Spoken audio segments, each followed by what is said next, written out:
Bismillahirrahmanirrahim. Assalamualaikum warahmatullahi wabarakatuh. Saya Dr. Noherna Mawarni binti Abdul Majid daripada UNISYAM Kuala Kedah, Kedah. Pembentangan saya pada hari ini bertajuk Kesahan dan Kebolehpercayaan Modul KBKT, Terapi Brief, Penyelesaian dan Teori Kognitif Tingkah Laku terhadap mengurangkan masalah kebimbangan komunikasi pelajar.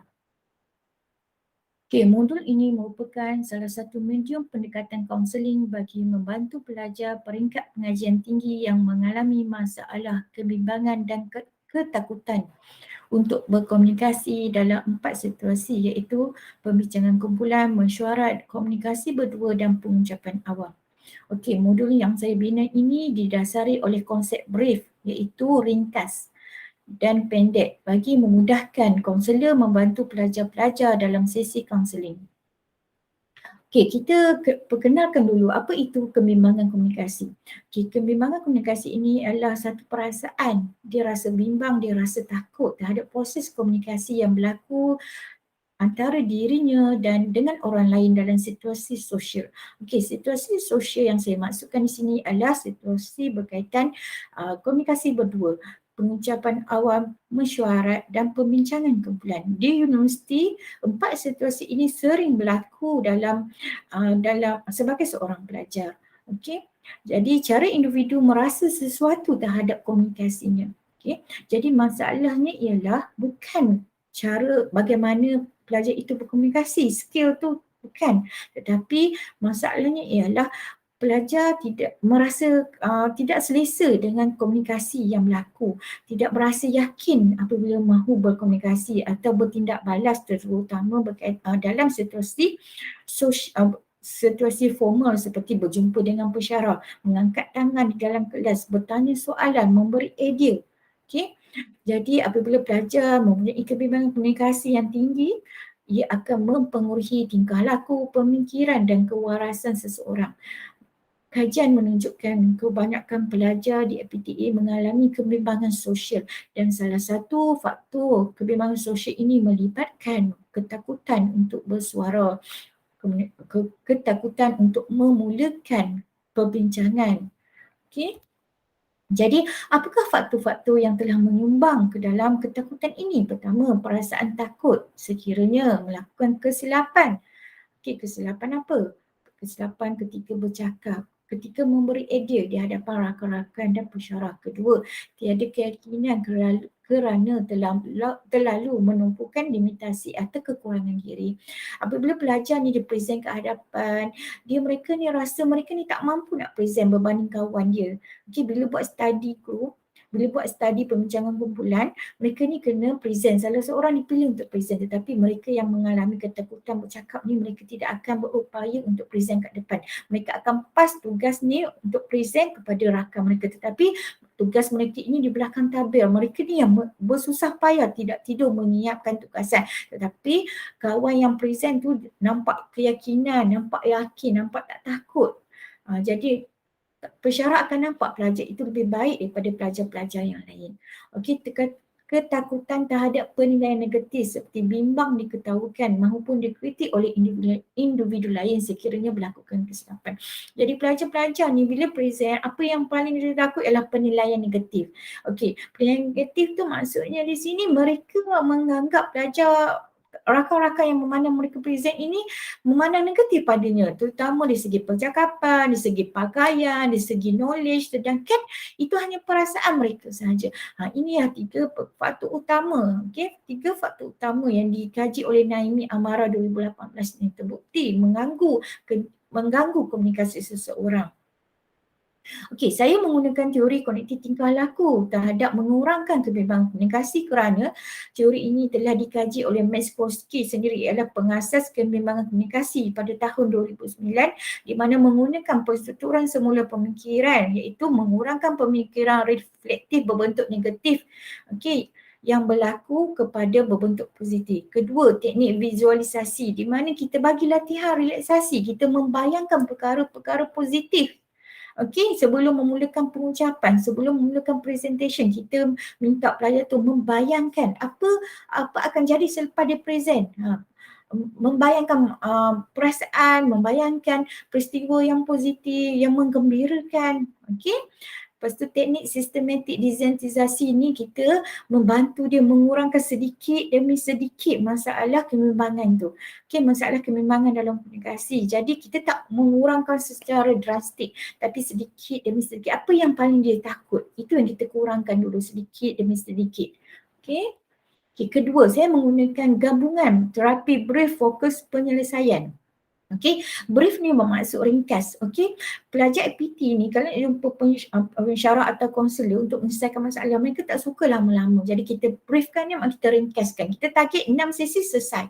Okey, sesuai digunakan kepada yang mengalami fobia sosial, sesuai kepada yang untuk mengatasi masalah perasaan dan pandangan negatif terhadap diri sendiri.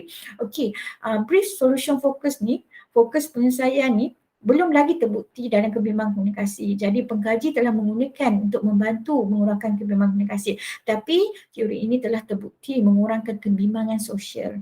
Jadi saya menggunakan gabungan untuk membantu memantapkan lagi CBT gabung dengan brief fokus penyelesaian. Okey, sebab tu jadi KBKT. Okey, konsep dan kandungan modul KBKT. Okey, kita pergi ke teori brief fokus penyelesaian dulu. Konsep dia apa? Masalah dan matlamat klien dikenal pasti.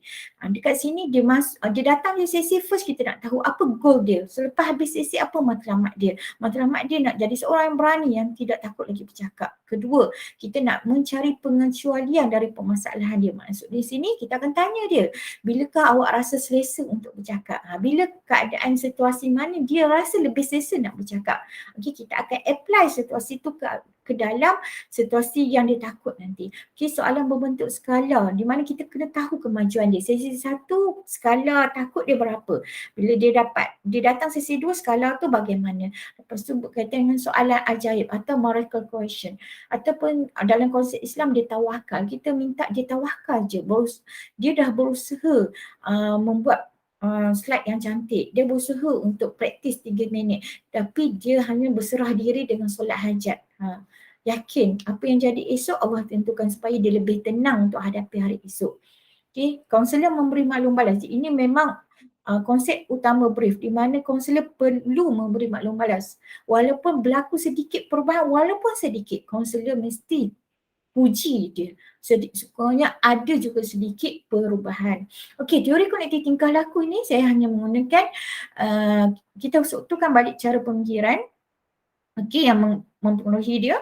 Lepas tu kita akan guna teknik realisasi dan teknik tenang. Kalau dalam orang Islam, realisasi dan tenang ni lebih kepada zikir dan baca Al-Quran. Kita akan suruh mereka ni membaca hadis-hadis yang berkaitan dengan tenang, contohnya tawakal, di mana mereka ni akan melalui proses bercakap di hadapan orang, mereka rasa takut. Jadi dengan konsep tawakal ni mereka akan berserah diri kepada Allah SWT. Okey, inilah elemen spiritual yang ada dalam teori modul KBKT ini, iaitu konsep tawakal, solat hajat, hadis-hadis yang berkaitan perasaan takut dengan ayat Al-Quran. Okey, tujuan kajian saya ini ialah saya nak tahu adakah KBKT ini mempunyai kesahan dan kebolehpercayaan yang baik dan tinggi. Okey, jadi untuk kesahan saya telah mendapat penilaian 6 orang pakar. Pakar ini terdiri daripada pensyarah-pensyarah di IPTA, USM, UUM, UPM.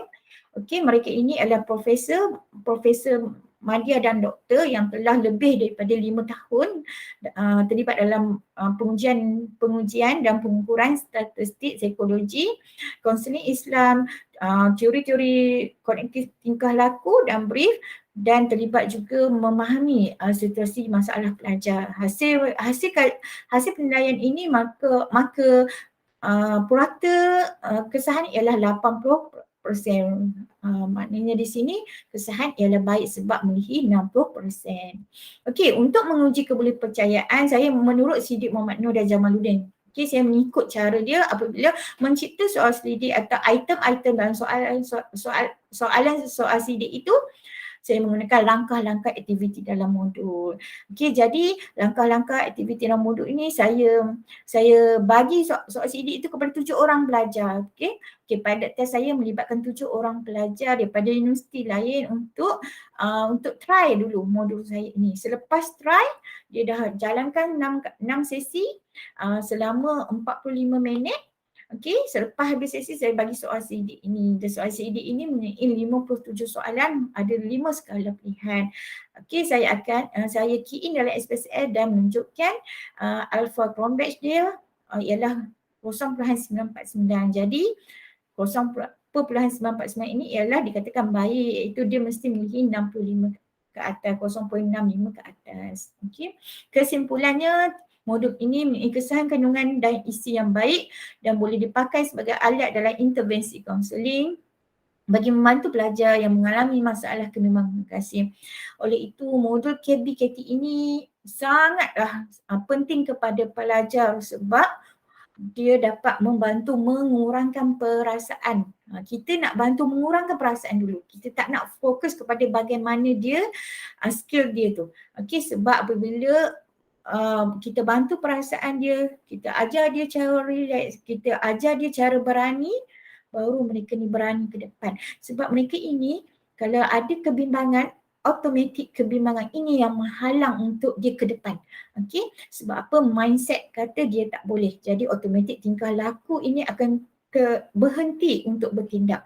Jadi kat sini kaunseling mengambil bidang ini. Okey, kaunseling membantu mereka supaya menurunkan paras kebimbangan. Okey, kalau kita tengok banyak di universiti-universiti membuat program-program ataupun menyediakan silibus-silibus untuk berani bercakap. Okey, kemahiran, lebih kepada kemahiran komunikasi. Jadi kat sini kaunseling dia tidak membantu untuk kemahiran. Okey, tetapi dia membantu bantuan awal dia ialah kita bantu mindset dia dulu, baru kita bantu dengan bantu dengan memberi latihan. Okey, memberi latihan ini pun sebelum kita memberi latihan, kita bantu perasaan dia disusuli dengan Islamic perspektif tadi. Okey, jadi kaunselor yang menggunakan modul ini dibantu dengan secara jelas langkah-langkah di dalam modul ini. Okey, ditulis dengan jelas langkah-langkah di dalam modul ini. Okey, itu saja daripada saya. Sekian, wabillahi taufiq wal hidayah. Wassalamualaikum warahmatullahi. Sekian daripada saya. Assalamualaikum warahmatullahi wabarakatuh.